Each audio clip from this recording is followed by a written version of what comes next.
आइंदा इंतखाबात के लिए इलेक्शन कमीशन की सियासी जमातों से मुशावरत जारी। पीपल्स पार्टी ने हिकमत अमली तय कर ली। इंतखाबी तारीख का ऐलान न करने पर 11 अक्टूबर को तहफ़्फ़ुज़ात का इजहार किया जाएगा। हल्का बंदियों समेत दीगर उमूर पर भी बात की जाएगी।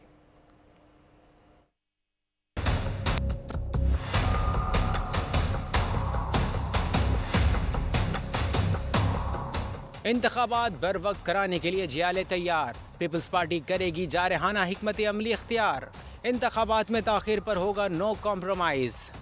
इलेक्शन कमीशन इजलास के लिए मनसूबाबंदी कर ली गई।